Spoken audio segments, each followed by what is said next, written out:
You know, most of us are thinking about and feeling terrible about that poor Ukrainian woman who fled a war torn country to come to America for safety, got a job, and while on her way home using public transportation, got slaughtered by an ingrate with a knife.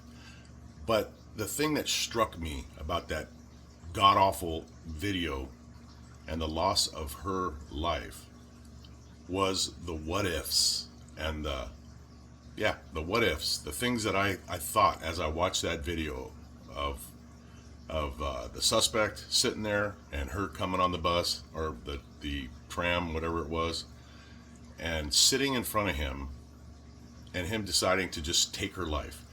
Couple things. The first thing is, had just one person in that what the hell was it? Subway? Doesn't really matter. Had one other passenger had a firearm, think of how that might have ended. Maybe the guy only would have got one slash in. Maybe he wouldn't have got any in if somebody was paying attention and had their head up out of their phone. But the point is people literally choose to be defenseless in a country where you have the absolute right to not be defenseless. They choose to be defenseless, and then when something like this happens, did you see the video? Most people didn't notice because they were too busy staring at their phones. They didn't notice that somebody was getting hacked to death. And then when they did notice, they sat on their asses until the suspect decided to get off at the next stop. What if he had decided to go on a complete murder rampage, slashing and gouging everybody on that car? What if that had happened? The only reason those people are still alive is because the nutcase decided to get off. But the point is, nobody did anything. They literally let this guy walk down the aisle with blood dripping off his knife because we have, I don't know what it is, man, not enough testosterone going in this country. People just have, I don't know what it is, man. Are people gutless? What's going on? I mean, I'm no hero, but I don't mow my yard without a 45 wedged under my love handles. I don't go anywhere because I'm not going, oh, you're paranoid. Man, I would never want to be, no, it's not paranoid. It's like putting on a watch before I leave the house, putting my wallet in my pocket, putting my car keys in my pocket, and strapping on my heater because that's the way that you should live in the real world where there's wolves out there that just look for weak people. You know, the odds of somebody coming up and trying to murder me while I'm mowing my yard in my nice, beautiful neighborhood are slim to none. But that's not the point. I'd rather walk around with that conceivably uncomfortable, sometimes uncomfortable, implement, that life-saving tool. I'd rather walk around with that and never have to use it than to be laying in my front yard with the very last thought in my leaking head being, damn, I should have carried today. I should have had my weapon with me.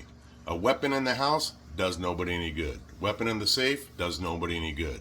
It's got to be on your body. And if you're not carrying, you can't just go get a weapon and start carrying it, man. You got to be trained up. You got to be responsible. You got to have an actual course or 20 courses on the proper way to concealed carry. You got to understand the laws of your state, okay? Because not all laws are the same. Not all states have the same laws. And you know, if you're in a liberal or a democratic state, you know, you're screwed no matter what. But would you rather be tried by 12 or carried by 6? You know, the old thing. I'm just telling you, I'm not going to go easy. I'm not going to give anybody the right to decide when I or my family or even my dogs take their last breath. If I end up tits up on the ground, they earned it. Because they caught me fucking up. They caught me looking at a friggin' TikTok. They caught me screwing up and not being having good situational awareness. And so that's good on them. But I can promise you this. The odds of that happening are slim to none. Why? Because I pay attention to what's going on around me. I read people and I profile people. You're damn right. If a guy wearing a suit and he's clean and has good cologne on is walking into the friggin' 7-Eleven when I'm there, I know who he is. I mean, I know he's there. I've sized him up. But I'm not as concerned as if some guy comes in with his pants down to his ankles and his dreadlocks and he's high as a kite, because look, people have been profiling since the first dude walked out of the first cave and looked over and saw another dude walking out of his cave. That's just human nature, man. We size each other up. And if you're not doing that, you end up a victim. And if you want to live your life as a sheep, go ahead. The more of you that give up your lives due to ignorance or weakness, it just means that the lines are shorter all across the country. Because you're just not going to be around much longer. You got to take your safety and the safety of your loved ones into your own hands.